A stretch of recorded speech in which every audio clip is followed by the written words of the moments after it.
Praise the lord. దేవునికే మహిమ కలుగునుగాక.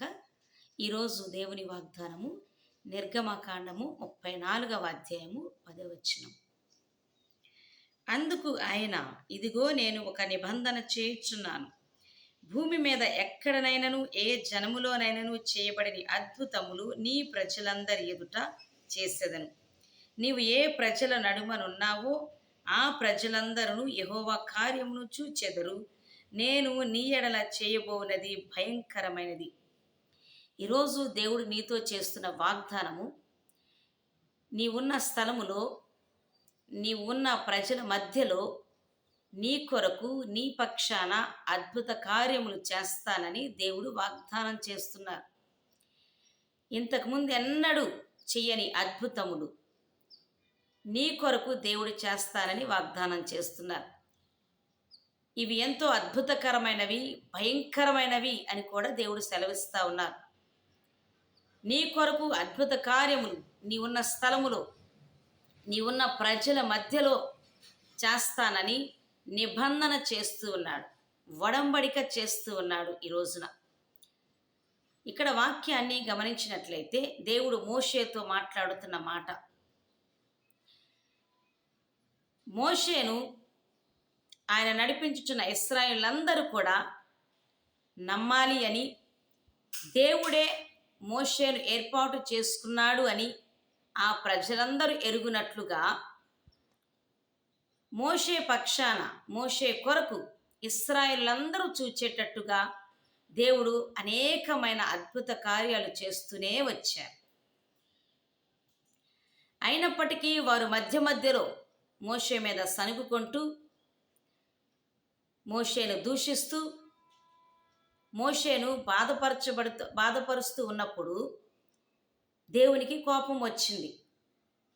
అటువంటి పరిస్థితులలో మోషే ఎవరు రుజువు చేయటానికి, తన సేవకుడు ఎవరో రుజువు చేయటానికి దేవుడు వారు చూచున్నట్లుగా, మోషే నడిపించుచున్న ఇశ్రాయేలులందరూ చూచుచున్నట్టుగా ఆ ప్రజల మధ్యలోనే మోషే కొరకు దేవుడు అనేకమైన అద్భుతాలు చేశారు. వాటిలో ఒకటి మనం జ్ఞాపకం చేసుకుంటే, నిర్గమకాండము 14వ అధ్యాయం అంతా చూస్తే ఇశ్రాయేలులందరూ చూచేటట్టుగా ఎర్ర సముద్రమును 2 పాయలు చేసి ఇశ్రాయేలులందరినీ ఆరిన నేలపైకి బయటికి తీసుకొని వచ్చి, ఇశ్రాయేలీలను భయపెడుతూ తరుముతున్నటువంటి ఐగుప్తీయులందరినీ ఆ ఎర్ర సముద్రము నడుమధ్యలో ఒక్కరు కూడా మిగలకుండా చంపివేయటం జరిగింది. ఇదంతా ఇశ్రాయేలు చూడాలని, వాళ్ళందరూ చూచేటట్టుగా ఆ కార్యం చేశారు. నిర్గమకాండము 14వ అధ్యాయం 29 నుంచి 31 వరకు చూస్తే, అయితే ఇశ్రాయేలీలు ఆరిన నేలను సముద్రము మధ్య ఉన్నప్పుడు ఆ నీళ్లు వారి కుడి ఎడమ ప్రక్కల గోడ వలె ఉండెను. ఆ దినమున యెహోవా ఐగుప్తీయుల చేతిలో నుండి ఇశ్రాయేలీలను రక్షించెను. ఇశ్రాయేలీలు చచ్చిన ఐగుప్తీయులను సముద్ర తీరమున చూచిరి. యెహోవా ఐగుప్తీయులకు చేసిన గొప్ప కార్యమును ఇశ్రాయేలీలు చూచిరి గనుక ఆ ప్రజలు యెహోవాకు భయపడి యెహోవా యందును ఆయన సేవకుడైన మోషే యందును నమ్మిక ఉంచిరి. మోషేను ఇశ్రాయేలులందరూ దేవుని సేవకుడు అని నమ్మాలని, దేవుడు అభిషేకించుకొని ఏర్పాటు చేసుకున్నటువంటి సేవకుడు అని వారు నమ్మునట్లుగా ఈ అద్భుత కార్యము వారు చూచినట్లుగా వారి మధ్యలోనే చేసి చూపించినప్పుడు మోషే ఎవరో వాళ్ళందరూ కూడా గ్రహించారు.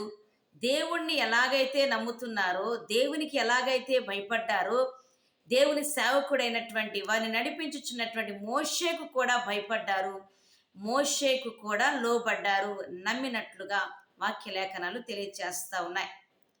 ఈ సమయంలో నీవు దేవుని సేవకునిగా పనిచేస్తున్నావేమో, ఇంకా దేవుడు నీకు అప్పగించిన బాధ్యతను, పనిని చేస్తూ ఉన్నప్పుడు, నమ్మకముగా యథార్థంగా చేస్తున్నప్పుడు, ఒక సంఘాన్ని నడిపిస్తూ ఉన్నప్పుడు, ఒకవేళ వారు నిన్ను నమ్మని పరిస్థితులు, నిన్ను దూషించే పరిస్థితులు నీ జీవితంలో ఎదురవుతున్నాయేమో, నీ కుటుంబంలో, నీ బంధువులలో ఎదురవుతున్నాయేమో, నీ వారు నిన్ను నిందించుచున్నారేమో, నమ్మటం లేదేమో, ఈరోజు దేవుడు నీతో వాగ్దానం చేస్తున్నారు.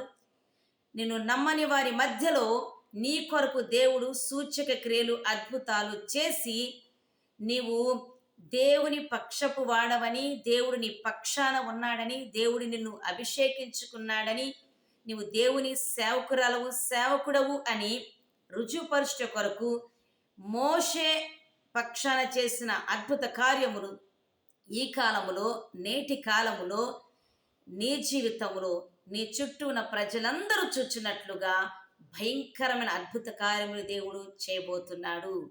నీ సంఘం ఎదుట చేయబోతున్నాడు, నీ యొక్క కుటుంబం ఎదుట చేయబోతున్నాడు. అందరూ చూచినట్లుగా నీ పక్షాన దేవుడు అద్భుత కార్యములు చేస్తానని ఈ రోజున వాగ్దానం చేస్తున్నాడు. ధైర్యం తెచ్చుకొని దేవుని పనిలో ముందుకు కొనసాగండి. దేవుని కృప మీకు తోడై ఉండును గాక. ఆమేన్.